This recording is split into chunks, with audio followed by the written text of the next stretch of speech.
Beautiful people. So today I'm going to cook a very healthy and hearty meal, a little soulful meal with just half the calories. Preparation is key. And definitely we're just going to focus on nutrition. So I wanted to explain why meals that heal, right? What is meals that heal? A few years ago, I was at risk for everything: diabetes, hypertension. I was facing polycystic ovarian syndrome. And I was I lost both my parents already from poor eating habits. So I was I have to do something different. But I still want to eat with purpose. I still want to eat a lot of the foods that I grew up eating. And so, after doing some research, I discovered that, hey, food can be my medicine, right? It can not only, be something that I enjoy, just tasting, but also can be something that I enjoy and that is beneficial to me, right? So, after doing some research, I found different food combinations that not only kind of focused on, help me lose weight, but also kind of restoring my body, repairing things, detoxing my body. And so with detoxing my physical body, I was able to gain mental clarity, detox my mind because the toxins that we eat in our food and this over processed food, it definitely affects how we think, how we perceive things, our energy levels and all that good stuff, right?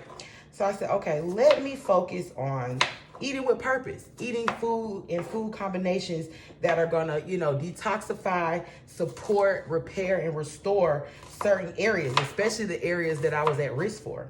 And so that's how I got meals that heal, right? Because they were healing me physically, they were helping me heal mentally, and then with physical energy, and physical body functions working properly, I was able to gain mental clarity. And with mental clarity, I was able to kind of really do some healing emotionally. Think about things, how certain things affected me, why I overate, why did I eat excessively, why these processed foods were, so comforting. And so with that mental and physical healing, I was able to even get a greater understanding of spiritual healing and, how to consume less spiritual junk food and actually focus on eating with purpose, for my mental, physical, and spiritual wellness, for total wellness, and so that's what Sound Soul to Go. Sound Soul to Go is about making meals that heals your mind, body, and soul, that takes you on that journey and productively, effectively produces the healthiest you, totally, so when we think about eating, and it can be flavorful, it can be soulful, it can be everything that we know and love, but it's just about how you prepare it. It's about actually combining certain foods that target the same area and that are now taking a preventative approach to your health care, that are supporting your mental health and your emotional health, and that are also cleansing you out to a place where you can see things in a spiritual and a clearer way and have a greater discernment, have a better way to make spiritual decisions, have a way to help influence your spiritual decisions. So I just wanted to give a little backdrop as to why I do what I do. I had to encourage myself and remind myself why I do what I do. And this is it. It is for healing. It's for healing mind, body, and soul. And so come back, check back in how we're going to make this beautiful dish. I got some chickpeas and black eyed peas. I have some mixed greens here, combination of all the dark leafy greens you need in your life for great gut support. And then I have these wild oyster mushrooms that I'm gonna fry up to make our little mock chicken. And it's gonna be real, it's gonna be good, and it's gonna be healing for your mind, body, and soul. Let's got peas. I got a medium-sized saucepan with about 2.5 cups of water. Added about 1/4 cup of grapeseed oil. Grapeseed oil is an unrefined oil. It's not like vegetable oil that has all these different oils, fats from different vegetables. That's just more fat in our body, right? So let's just keep it simple. Use one oil, grapeseed oil, not a lot, but we just wanted to keep the peas from sticking. I'm going to add my fresh peppers. I got onions, sweet peppers, bell peppers, just to give it some flavor. That's instead of using that boiling meat that we like to use, we can use fresh vegetables and herbs to give us all the flavor and the right combination of seasonings to give us that smoky, savory flavor that we love, right? So that's how we're going to do our peas. Put this on a low, medium heat, and boom shakalaka, let it cook for about maybe 45 minutes to an hour, depending on how tender you want your peas. Stir occasionally. I'm also gonna add some fresh bay leaves, about 2 or 3, depending on how much you're cooking. Some fresh garlic. You know, the fresher the better. Why have powder when you can have that fresh garlic right there for you, right? And it's give a stronger flavor. So that's gonna give us all the flavor that we need for our peas. Definitely want to add maybe a teaspoon of pink salt, maybe a couple of teaspoons, you know.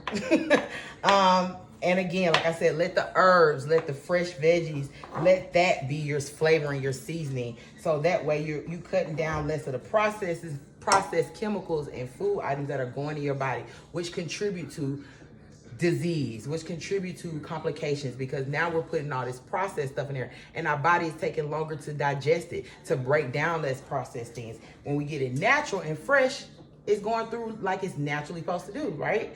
Our bodies are natural, so we want to feed our bodies natural whole food. To get our smoky flavor, we're going to add about 2 teaspoons of liquid smoke and then about a tablespoon of smoked paprika. I'm heavy on the smoked paprika. You don't have to be, but definitely you want that nice smoky, savory flavor. Liquid smoked paprika, your best friends ever in life.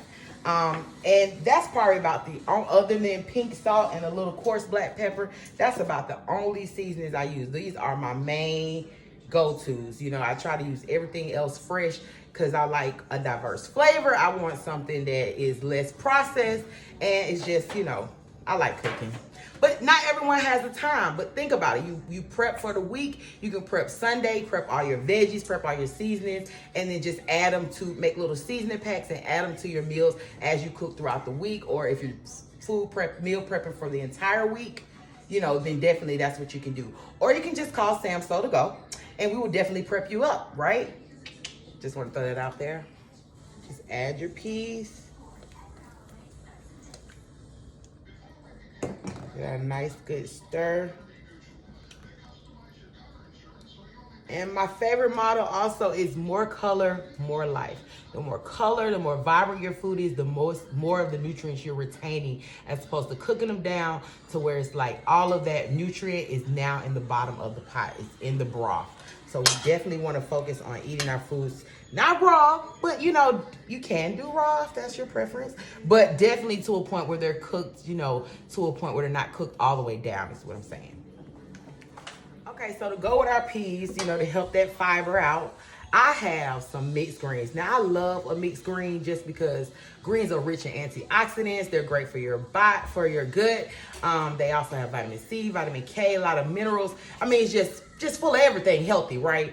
So in this leafy green mix, I have some hibiscus leaves, which is really good for the liver, for high blood pressure, collard greens, curly mustards, turnip greens. I just have like some of everything going on in here. And I'm gonna add some spice. I got some fresh peppers, cayenne, jalapeno, chilies, and just because that caspian in those peppers is great, so digestive support, helps with detoxing the body, helps shrink your gut, which I'm really working on. So we're gonna definitely add some spice to that. But like, it's just awesome. Like, so when we think about meals that heals and eating with purpose, we want to make sure the food that we're preparing, the food that we're eating daily, consistently, has a purpose for our body. Whether it's strengthening our guts, whether it's improving digestion, whether it's, you know, lowering blood pressure or managing our liver and heart health. We want to make sure every combination, every meal we take in has a purpose. All right. Okay, thank you. So next we're gonna fry these mushrooms up. So I just typically give them a good wash. I know some people like to do an egg wash or like, you know, a coating to get that like extra crispy, crunchy thing. I really don't do that. I typically just go with like cornmeal, a little bread, panko bread crumbs, maybe a dash of flour, and season that up, season my mushrooms up to fry my mushrooms. I just want less breading, more of the mushroom, but we definitely want that thing to taste like chicken. So we're gonna definitely use some garlic powder, good old Bay, and a little bit of Body of Complete seasoning. I love the different combination of herbs in this, so I definitely use this. You might want to go light on it because it does have, you know, a good bit of sodium in it, but I don't use anything else. That's my basis for my seasoning, and I season both my mushrooms and my breading, my coating, so it can have that good, you know, chicken flavor. And it tastes like it. You know, it may not give you all that chicken texture, but it definitely gonna have that chicken flavor, and that's all that matters, right? because now we just getting all the nutrients from the fungus, right? That's what we want. That's the focus. That's the focus. Gotta psych your mind sometimes, but it's good. It's good. It's healing for your body, right?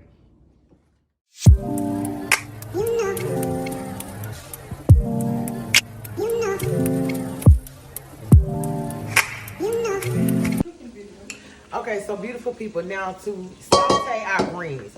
I love sauteing my greens because it keeps them nice and vibrant and keeps all the nutrients in them like I like, right? So what I do to make them tenderly delicious is just add 1/4 of grapeseed oil or olive oil, whichever oil you prefer. Grapeseed oil, I prefer, is the best.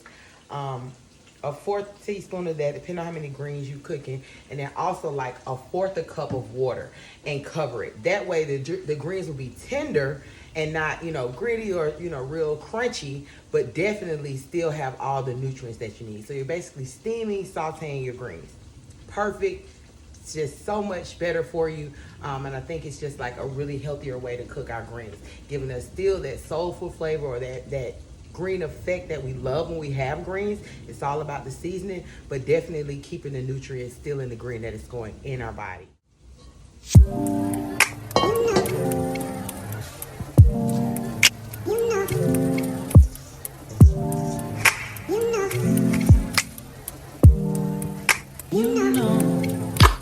Clearly I used to like playing with my food. And you can season that with some smoked paprika, a little liquid smoke if you want a more smoky flavor. If not, you just want a nice crisp green flavor. Leave out the liquid smoke, garlic, pink salt, coarse black pepper, and boom, that's your seasoning. Let it saute till they're all the way tender, like you like it, and then enjoy.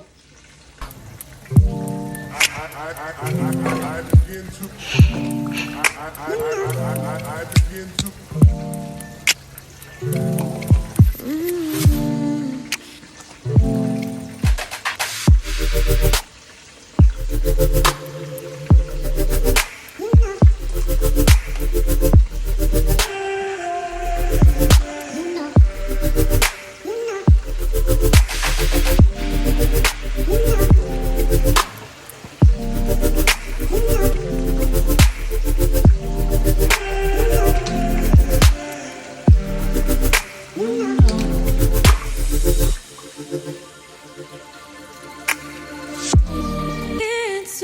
also substitute your liquid smoke for smoked paprika. That'll give you the same smoky flavor. And just add a little kick to your spicy greens.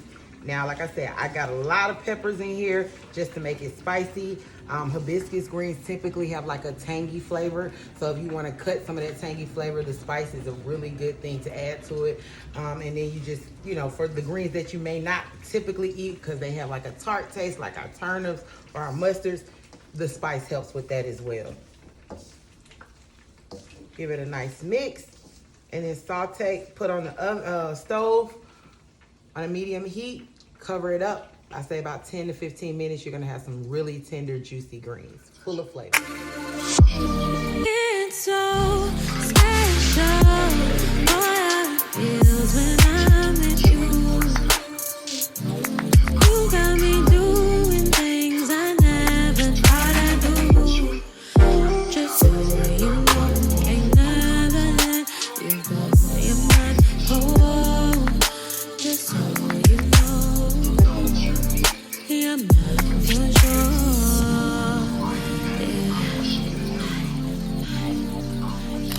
So beautiful people, this is our finished product. Had to throw in some hibiscus beet cornbread. Don't sleep on it.